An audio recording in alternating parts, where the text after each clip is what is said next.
Good morning. Today is Tuesday, September 23rd. I am Sophia, and we've got a busy lineup of headlines today. From Stephen Myron's big Fed call to NVIDIA writing a $100 billion check to OpenAI, Alibaba's trying to out Amazon, and the latest Secret Service findings in New York. So we'll talk all about that today and why it's important to the economy. Now, first up is Stephen Myron, the Fed governor, and he's trying to stir the pot right now. He is saying that the economy's neutral rate is basically the level where interest rates aren't pushing growth nor dragging it down, has dropped about 1 to 1.2 percentage points, putting it at almost zero. Now, what he means is that rates are high right now, and he wants them to cut about 2 to 2.5%. I mean, what's the wild part about this is that most economists they are totally against this point of view. And I mean, he himself used to argue about this a long time ago, and he's the first person, straight out of the White House to ever sit inside the Fed, which has a lot of people questioning whether it's just politics or politics are creeping out a little bit too much. And switching topics, we're going to talk about NVIDIA because it's $100 billion check is not a huge pocket change for them because they're about to write one of the biggest checks in AI history.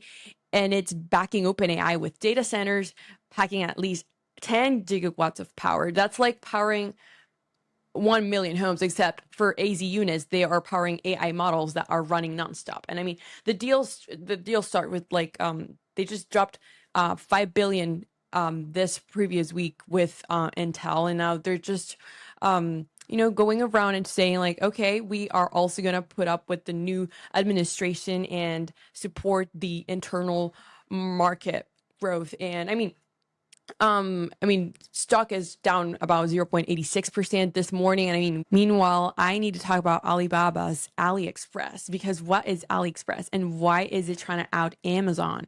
So they are pitching lower shipping fees and taking smaller cut of sales to lure big brands. And now they're especially targeting countries in Latin America, Europe, and think of it like, hey, Amazon, you charge 15%, well, then we'll do less. And their customers are getting cheaper shipment and so much more benefits. So we'll see what happens. And now over New York, this is not a really fun headline because federal agents, they dismantled a network of SIM card servers that spread across 35-mile radius.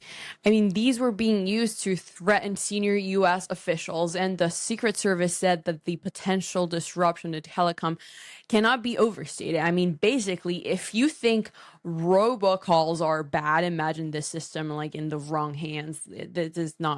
This is not a good idea. And now back to Amazon, we have to talk about it because this is time for court. Unfortunately, the FTC's Prime lawsuit is finally on its way. I mean, the claim is that Amazon tricked people into signing up for Prime and then made them canceling like super hard to get canceled. I mean, this is like escape room. I mean, that's what they were calling getting out of a Prime deal is. But now, I mean, Amazon stock is up about 0.3% today pre-market. Now we'll have to see what happens. And before we wrap up, I mean, mark your calendars today because Fed Chair Jerome Powell is speaking at 12:35 p.m. This is the first time he speaks after the September 17th meeting. Now, markets will be hanging on to every word he says. So expect more movement when he hits the mic today. Now, really, I want to say thank you so much for starting your morning with me and thinking of the Midnight Markets podcast to listen to your morning briefings. I am Sophia, and I will be back tomorrow with more headlines.